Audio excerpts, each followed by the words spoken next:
Best wage growth I think we've seen in almost a decade. Unemployment rate sinking to a 49-year low. Unemployment for African Americans that fell to a new low. Unemployment for Hispanics hit an all-time record low. And ladies and gentlemen, the best is yet to come.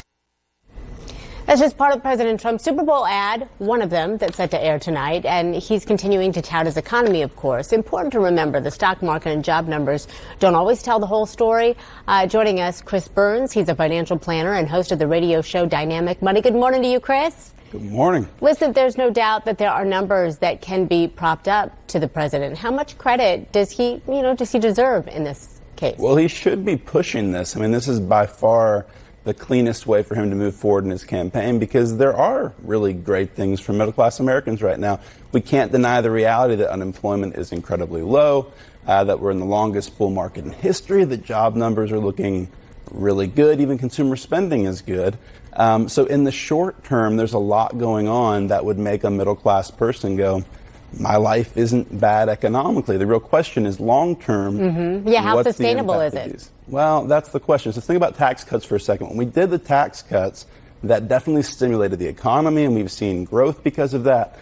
So that's basically like a household lowering its revenue. It's like if you lost 20% of your income because we lowered taxes. And the idea was, okay, we're going to see economic growth that's going to make up for that.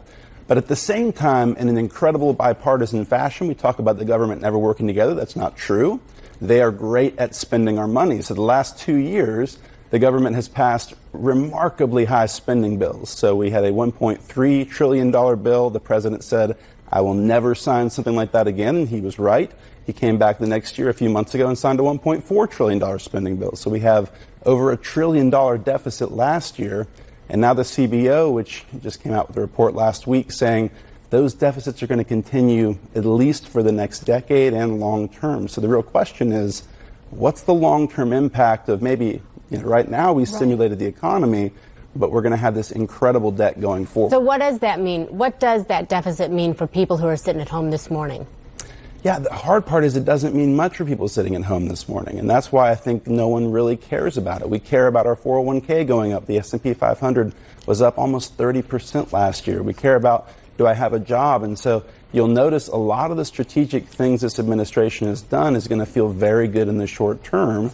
And people don't tend to care. Like, we just got a report out that farm bankruptcies were really up last year. Yeah, by 20%, right? Yeah, so that matters economically.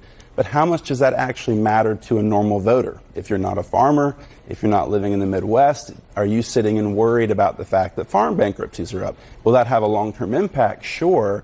But the president is right to think, for most people, they care about how does this impact me? So when we looked at the China deal, for instance, a few weeks ago, we were about to levy these massive tariffs on consumer goods. And consumer goods would have been actually hitting your wallet if you're going out Christmas shopping. Well, suddenly, all of a sudden, within a few days, miraculously a deal is struck, right? Because we can't impact the regular middle-class American. That would impact votes far too much for 2020.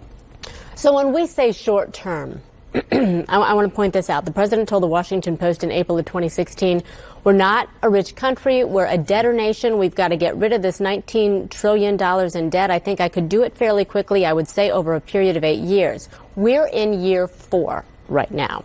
So if he gets reelected, there's 4 more years.